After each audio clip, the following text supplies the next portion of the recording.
Hey, today we're gonna react to my man Thomas Sowell. I know y'all know how y'all know I feel about Thomas Sowell. Have my agreements and disagreements with Thomas Sowell. He's a very intelligent man. I just disagree with certain things that he says, and he probably would disagree with certain things I say. Economics is definitely something. One time I said this in a video, and you buttheads jumped so far for it. But what I meant was adding economic policy to a society can sometimes topple a society if we're not for certain on how the economic policy will play out.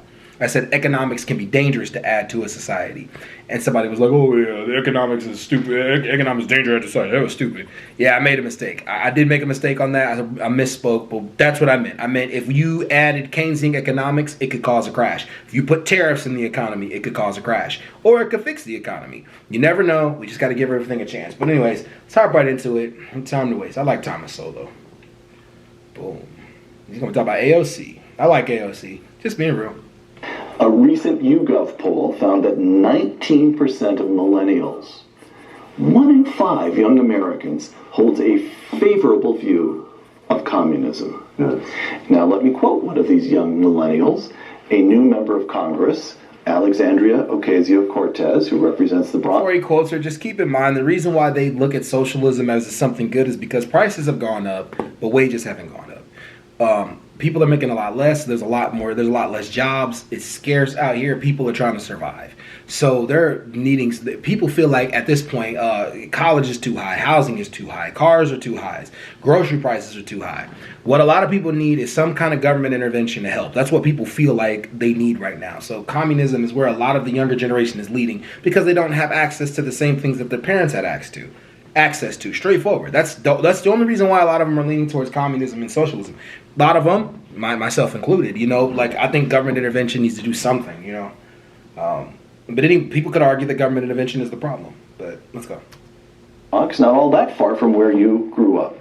Quote, to me, capitalism is irredeemable. Close quote. Tom Sowell replies, to me, she's irredeemable. Okay, listen to what AOC has to say about capitalism. Listen. Capitalism it's an ideology of capital. It puts capital, the most important thing is the concentration of capital, and it means that we seek and prioritize profit and the accumulation of money above all else, and we seek it at any human and environmental cost. That is what that means. And to me, that ideology is not sustainable and cannot be redeemed. So in effect, AOC believes that capitalism is irredeemable. What do you think about that? Drop your thoughts in the comment section. I'll take a listen to what Thomas Sowell had to say about capitalism. I totally agree with everything she just said. Capitalism puts the front on money. What's wrong with that? It does. It puts the attention all on the money. Profit is the only thing that matters. Profit is literally the only thing that matters in capitalism. What matters more? If you're not earning a profit, then it's about supply and demand. So like a profit and a product, that's literally all it is. When you work in the companies, how much they care about you. They don't care about you at all. All they care about is the number. You are nothing but a number to them. Trust me, I've experienced that in a lot of companies where the only thing bosses think about is the number. They keep bringing up the numbers. Numbers. It's all that matters to them. You're not anything but a number. I saw nothing wrong with what she just said.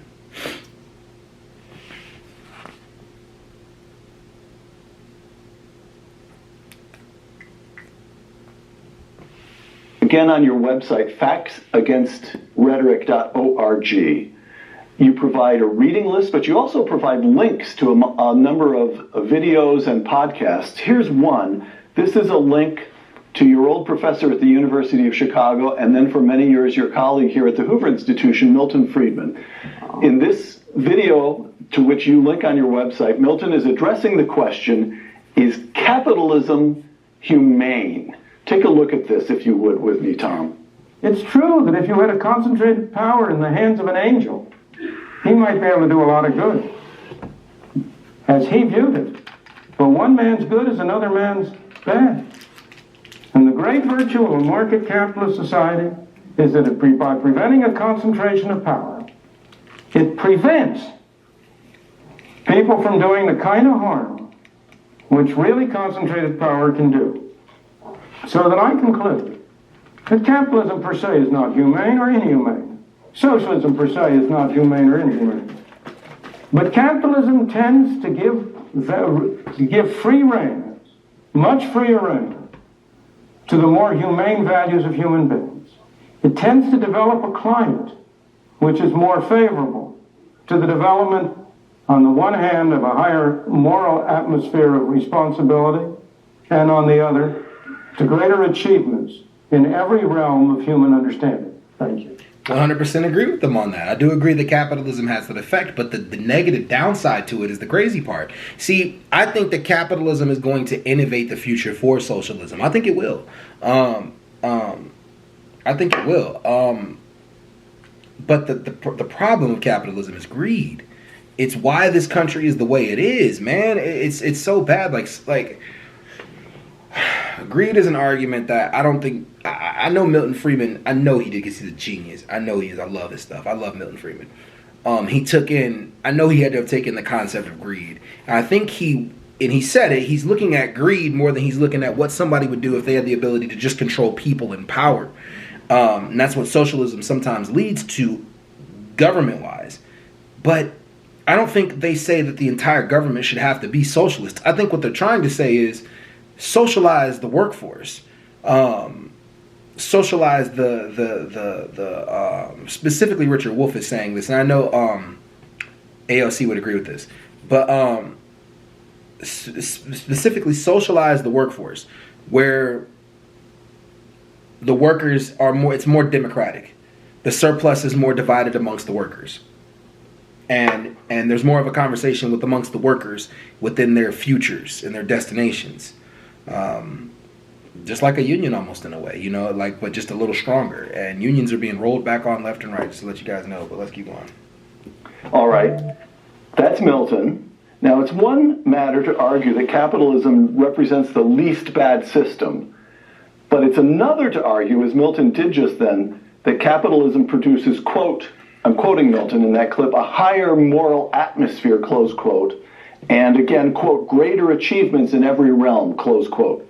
Tom, wasn't your old professor and your Hoover colleague Milton Friedman getting a little carried away there?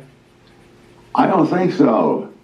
But if he was, it was the way to answer would be to put forth opposite evidence to what he's saying, and that's what doesn't happen. That is, a lot of what is called education is really indoctrination, and so it's not a question of whether I happen to agree with Milton Friedman or anyone else who's watching. It's a question of do the people who disagree with him have any facts, any reasoning, any logic that would be relevant to what he's saying. And all too often, it's not true. They don't. Could I ask you? The website again is factsagainstrhetoric.org, and you've already told us that the reason you pulled that together was to produce evidence, to be empirical, to teach students to be empirical, to look at the facts.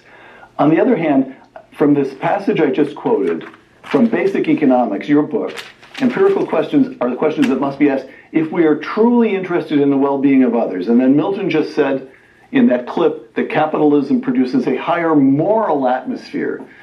I just want to tease this out, that as best I can tell, your insistence on empiricism, on looking at the facts, is because you have a sort of moral groundwork on which you insist. There's a pre-existing sense of morality, of right and wrong, and of our duties to each other. Is that correct? Absolutely. All right. Without that, civilization would just not be possible. I mean, But that's a socialist concept. First things first. That's a socialist concept. He's saying civil duty is automatically a socialist concept. I don't care what anyone says. I'm not saying I don't care what anyone says, but it is. Like, civil duty is thrived from the concept in utopia that everybody would learn how to conduct themselves in an environment, conduct themselves in a way that would help everybody. But he also said there are no examples of the opposite side. What about Japan, China, Russia? Like, these countries who are socialist countries, who do have a capitalist element to them, but they have that socialist that they're talking about. Like, that's what they call it, democratic socialist. Like, where I wouldn't say China is democratic, but Japan, even South Korea, it's another one, South Korea.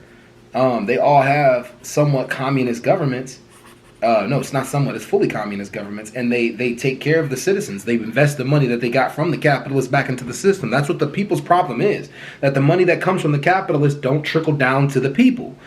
In China, it does. In Japan, it does. In South Korea, it does. In Russia, it does.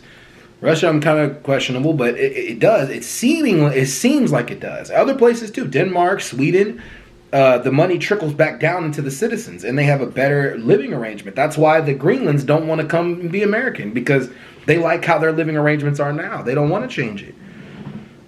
Canada even has its issues, but it definitely has a better system than it does with us. They can go right to the health. They can go right to the doctor. It may take a while to get in, but it may take a while, maybe, depending on the certain circumstance. But overall, you will get care, whereas in here you will get a huge bill. You don't want to go to the doctor because of the bill.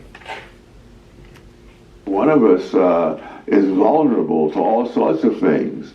If we couldn't rely on someone, take it from birth. I mean, we come into the world knowing nothing. We don't even know that we need food, much less how to get any. And so you must have a structure out there. It's also true that even as we move toward adulthood and into adulthood and old age, there are times when other people, and lots of them, are essential to our own well-being. I think of all this talk about equality. In a sense, equality is enormously important, and in another sense, it's enormously irrelevant. It's important that we have equality before the law. It's important that we regard each other with a certain kind of equality. But to talk in terms of equality of capabilities is madness. I mean, if you're the world's leading authority on some particular subject, that doesn't mean that you have even minimal competence in 100 other things. That's true. And it's one of the most dangerous things in the academic world and among intellectuals in general is they often seem to assume that they know better than other people about all sorts of things, including things that these other people know from their own personal experience. And that's what makes intellectuals so dangerous. All right. I agree with them on the last part. Like what you know is what you know, and you shouldn't act. It was a quote, I think, from Socrates, where he said how he figured out he was one of the wisest people is that he understood he wasn't wise, or he understood how he figured out he was intelligent is that he figured out he wasn't intelligent, and that you can learn from other people 100%. Definitely, like, that's why I always listen to Thomas Sowell, because some things, like I said, some things Thomas Sowell say I agree with, some things I don't. I agree with a lot of things Milton Friedman said. I also disagree with things Milton Friedman said. I believe that there should be some type of, I don't care how conservative you are, there has to be some type of government intervention to help with certain things that happen in society. But overwhelming government is still bad. I'm smack in the middle with this. But as of right now, where we are in America, some type of government intervention needs to happen, because a lot of people are falling behind on a lot of different things, and people need help. So a lot of kids are going to turn. There's going to be more and more kids turning to socialism. More and more and more. Anyways, y'all. Peace.